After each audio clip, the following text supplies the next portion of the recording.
안녕하세요, 사주보입니다. 오늘의 주제는 걸러야 할 남자 여자에 대한 이야기인데 1부와 2부로 만들어 보겠습니다. 내용을 일단은 저도 이게 술사로서 이 오늘의 주제가 딜레마 같은 주제예요. 많이 고민을 했고 이런 걸 만들어도 되나 안 되나.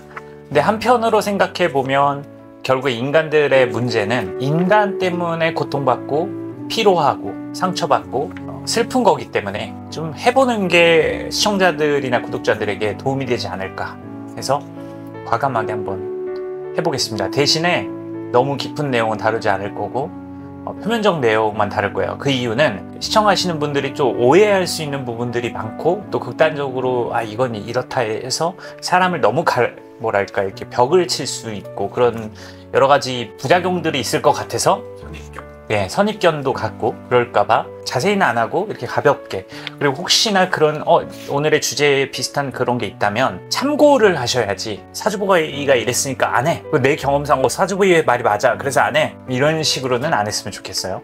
우선 저 같은 경우는 이런 거를 자세히 알기 때문에 이런 사람들을 옆에 둬도 저한테는 개인적으로는 큰 피해가 없습니다. 왜 그러냐, 제 팔자가 그런 사람들로 인해서 피해를 보지 않는 팔자이기 때문입니다.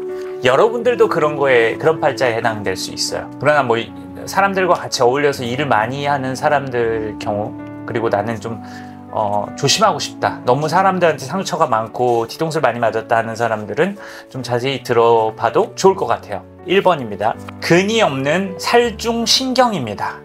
일간이 근이 없어야 돼요. 그래서 동기오행이 없다라는 거죠. 예를 들면 수일간이면 지지에 해자축이 없는 경우에는 근이 없다라고 이야기를 해요. 그리고 편관이 천간에 있을 때, 근데 이 편관이 재성으로부터 생을 받았을 때 이런 경우가 살중신경에 해당이 됩니다. 이런 경우에 이제 일간이 신약하다 이렇게 표현을 하는데, 편관이 투출하고 근이 없으면은 이 살을 감당해내기가 어렵거든요. 우리 편관을 살이라고 많이 표현을 해요. 이런 분들과 일을 하게 되어 이런 분들에게 임무를 맡겼을 때 이런 분들은 충분히 해내지 못합니다. 그래서 내가 그 일을 다 떠맡아서 다시 다 해야 돼요.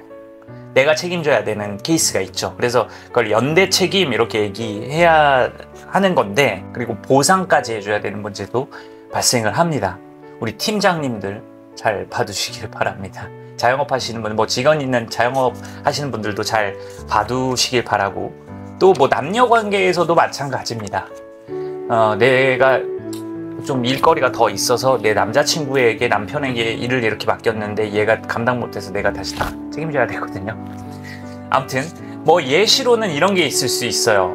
이제 아버지 팔자가 또 살왕하고 살중신경일 때 내가 아버지의 병원비를 감당해야 된다, 이런 거. 그리고 내 자식이 그런 경우에는 자식이 사고를 쳤기 때문에 내가 그거를 보상해야 된다, 물어줘야 된다, 깽판 물어주다, 물어주다, 등등등이 있을 수 있습니다. 자, 2번입니다. 2번의 경우 1번하고 비슷한데요. 같은 살중신경일 때, 지지에 당연히 근이 없어야 살중신경이에요. 지지에 근이 있다는 거는 그 살을 감당할 수 있다라는 뜻이에요.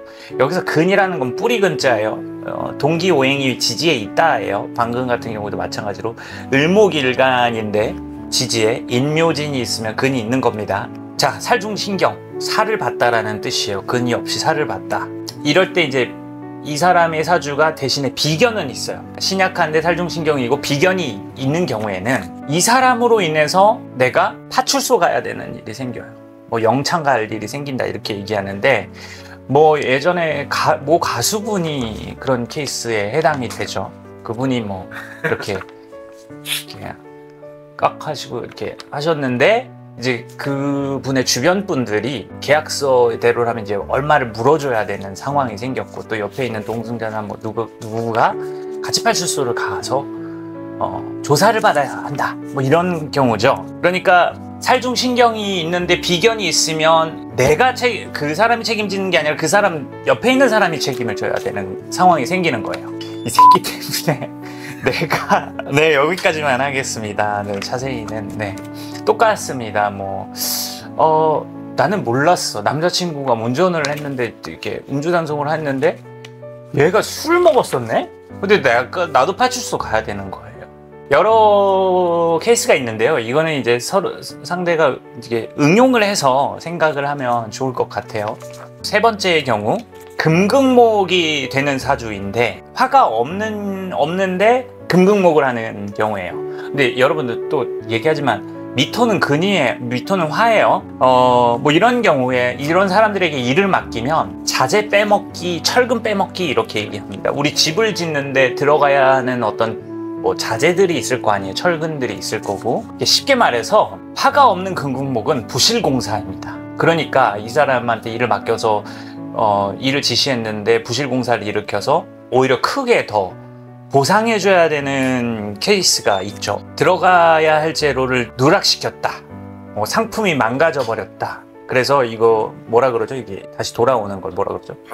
반품, 뭐 리폼 이게 크게 이게 사람의 케이스에 따라서 크게 돌아오는 경우 막 수십억, 수백억을 배상해줘야 되는 상황이 생겨요. 그리고 막 갑자기 건물 조그만하게 지었는데 무너져버려. 뭐를 이렇게 뚝을 지었는데 무너져버려서 이제 오히려 더 크게 배꼽이 배보다 배꼽이 더 크다고 보상해줘 버려야 되는 상황이 생기. 인테리어 망쳐서 지붕에서 물 새버리고 뭐 이런 경우. 금극목이 되시는데 화가 없는 분들에게 큰 일을 맡기지 마세요. 그리고 그 사람들이 일을 진행할 때 뭐를 빼뜨렸는지 뭐를 누락시키진 않았는지 그 매뉴얼대로 했는지를 체크하셔야 됩니다. 우리 남녀 인연에도 똑같이 해당됩니다. 네, 여기 이걸 또 응용해서 얘기를 하면 제가 욕을 먹어요. 또 남녀 이게 어떤 인간 자체가 불완전하기 때문에 저도 불완전하고. 마지막 4번 인연 배반의 케이스인데요. 우리가 이 사람에게 일을 맡겼는데 이 사람이 배신을 때려버리면 뒤통수 맞는다.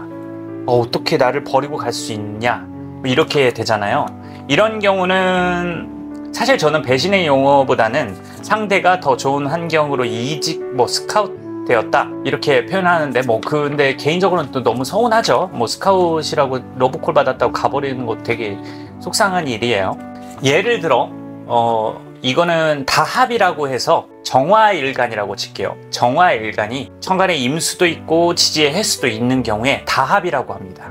정화는 지지에 해수와 간합을 해요.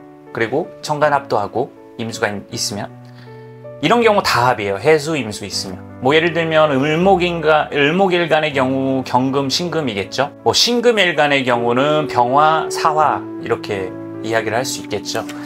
이런 경우에 인연 배반이 잘 일어나는데 요즘 말로 남녀 인연, 연인 사이에서는 요즘 애들 말로 환승연애 그런 거 비슷해요.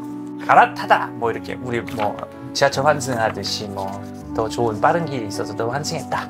이렇게 생각하시면 될 것 같습니다.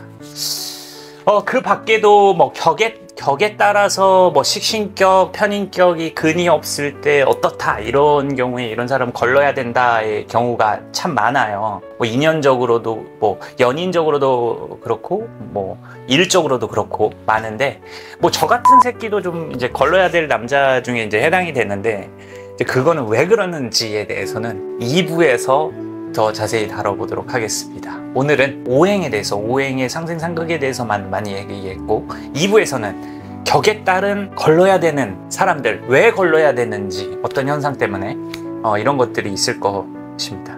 근데 여러분 그래도 소중한 인연들 다 옆에 사랑하시고 보듬어 주시고 관용과 용서로 사람들을 대하시기를 모르겠습니다. 아무튼 도덕 선생님 같은데 아무튼 오늘 여기까지 하겠습니다. 감사합니다.